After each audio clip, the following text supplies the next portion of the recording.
রাষ্ট্র এভাবে চলে না। এই রাষ্ট্র কারো পার্সোনাল প্রপার্টি না। এই পুলিশকে ব্যবহার করেছেন লাঠিয়াল বাহিনীর মতো। পুলিশ ছাড়া আমাদের সমাজটা চলতে পারে না। আপনারা এখন দেখছেন, আমি প্রতিদিন খবর পাচ্ছি যে অমুক জায়গায় বলছে স্যার আমার বাড়ি লুট হচ্ছে। আমি বলছি কি করবো, কিছু করার নেই, আমি শুনে যেতে পারি। সেনাবাহিনীকে বলছি তারা বেরোয় আছে, বিজেপি বেরোয় আছে, কিন্তু এটা তাদের কাজ না। পুলিশের যে কাজ সেটা সেনাবাহিনী করতে পারে না, তবুও তারা করছে।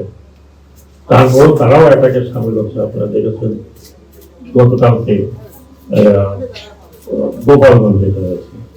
এখন গোপালগঞ্জের লোক যদি কমপ্লেন করে যে আমাদেরকে সেনাবাহিনী মেরেছে, তাহলে এটা জাস্টিফাইড হবে কিনা জানি না।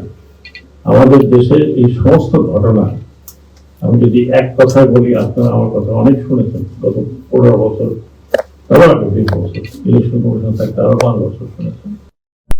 একটা রাষ্ট্র এভাবে চলে না। একটা রাষ্ট্রের পলিটিক্স এটা হয় না। একজনের ইচ্ছা মতো রাষ্ট্র চালানো যায় না। সেটা যাই হোক, সেটা যে যার অবদানই থাক।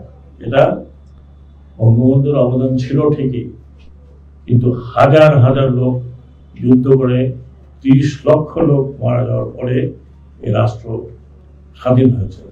এই রাষ্ট্র কারো পার্সোনাল প্রপার্টি না। আমি খুব পরিষ্কার ভাষা বলছি, কারো পার্সোনাল প্রপার্টি না, কারো ফ্যামিলি প্রপার্টি না। পলিটিক্সে তাকে এত নষ্ট করা হয়েছে যে আর কেউ এখানে ঢুকতে পারে না। বাপ ছেলের বউ নাতি পুতি চলতেই আছে। আর পাওয়ারটাকে কুক্ষিগত করা হয়েছে। হাজার হাজার লোক মারার পরেও পাওয়ারে থাকতে চায়। এটা খুবই দুঃখজনক, খুবই দুঃখজনক। স্পষ্টবাদী এই পুলিশকে ব্যবহার করেছেন লাঠিয়াল বাহিনীর মতো।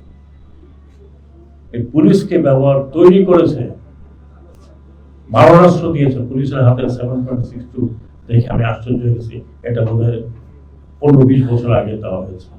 ওনারা অনেক অভিজ্ঞ অফিসার আমার পাশে আছেন, পুলিশ অফিসার। আমি 29 বছর আমি ইউনিফর্মে ছিলাম, আমাদের কাছে মারণাস্ত্র আছে।